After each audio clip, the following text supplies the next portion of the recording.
we have the fifth round of the FA Cup coming this week, with places in the quarter-finals at stake. It all starts on Monday night with the ultimate David versus Goliath contest. Championship club Coventry against non-league Maidstone United, who are the story of this season, making headlines around the world with their stunning upset at Championship high flyers Ipswich in the last round. Now Maidstone, who play in the sixth tier, are trying to become the lowest-ranked team to reach the quarter-finals.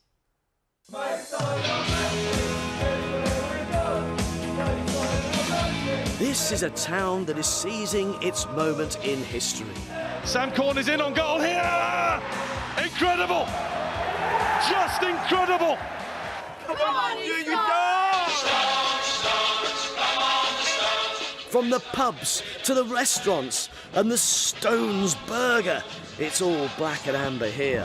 Come on, you Stones. In the shops, to the bakers, where they're cooking up something special.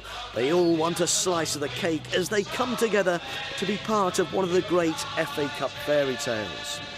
I've lived in this town for 50 years and I've never seen it as energised as it has been lately. The town was looking a little bit sad before that, but now everybody's walking around with a smile. And it's all about the community. And I've met so many friends following Maidstone all over the country, and following this journey with them has just been incredible. From spiky hair to the spiky dinosaur, the town and club's mascot is an iguanodon, dug up in a local quarry 200 years ago, and the cuddly versions have been flying off the shelves in the Maidstone Museum over the last few weeks, along with special fifth-round badges, bringing the football and town's history together. It feels a bit like we're an extended family now. It's like everyone wants a piece of Maidstone, everyone wants to be part of what's going on. I'm glad they got through to another round, like you say, because I dyed my beard ready for Ipswich and it hasn't come out yet, so I'm stuck with it for a while. These are certainly heady days for a club that never imagined in a million years they'd experience something like this. A club that went bust in the early 90s and has since been reborn, has a new stadium, state-of-the-art pitch, and now, after beating Ipswich, can he keep his cool? are just one game away from the FA Cup quarter-finals. Well, I've never known scenes like it. It was, you know, people I didn't even know were hugging and kissing me on the cheek. It was lovely. It was really, really emotional. And yeah, it was what it was, a great day. At the centre of this story is the team and the manager, George Elokobi, a hero wherever he goes. Key to his success is his ability to keep everything in perspective. He learned a lot growing up in poverty in Cameroon after his dad died when he was just 10. And he was first in George's mind at the final whistle at Ipswich. I know you're up there, you're watching wherever you are. I know you're watching with so much pride, but also to my mom. She just couldn't believe her eyes. In Cameroon, she watched it. She couldn't just wait to hear my voice. She was speechless over the phone with pride. A day that no one will forget, really. Certainly not myself, my family, but also my community back in Cameroon, and I think around the globe. It's not just in Maidstone where the club's manager and players are now famous, but their story has gone worldwide. From Cameroon to Brazil, where their hero from the last round, goalkeeper Lucas, hails from.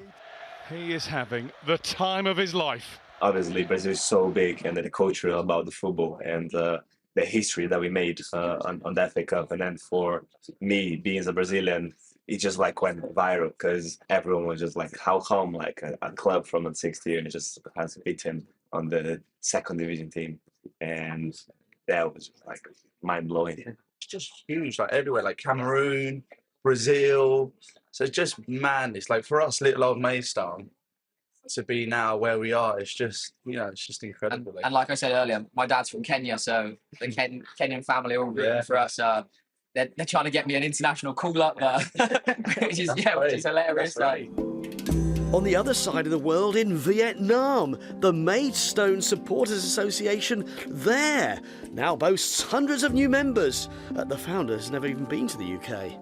They are really surprised when they know that there's a supporter club of a really small club in Vietnam.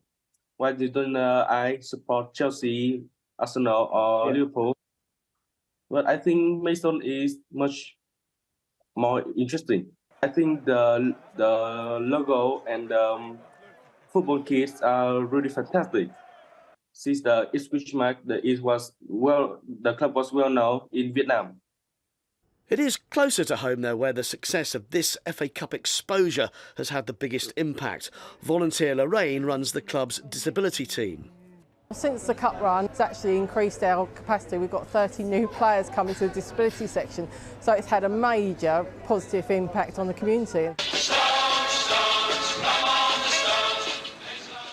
And so to the fifth round in Coventry, with the whole town clamouring to be part of the next chapter, queuing around the block from dawn along the River Medway to try and get one of the 4,800 tickets. See, this is the magic of the FA Cup, not being at the front of the line, you know. Some people's got to hold the back of the queue, and then, you know, winning against all odds and getting tickets, that's what the FA Cup's about, so... They don't want this fairy tale to end in Coventry, but whatever happens now, this FA Cup run has created a legacy to rival even Maidstone's most famous dinosaur.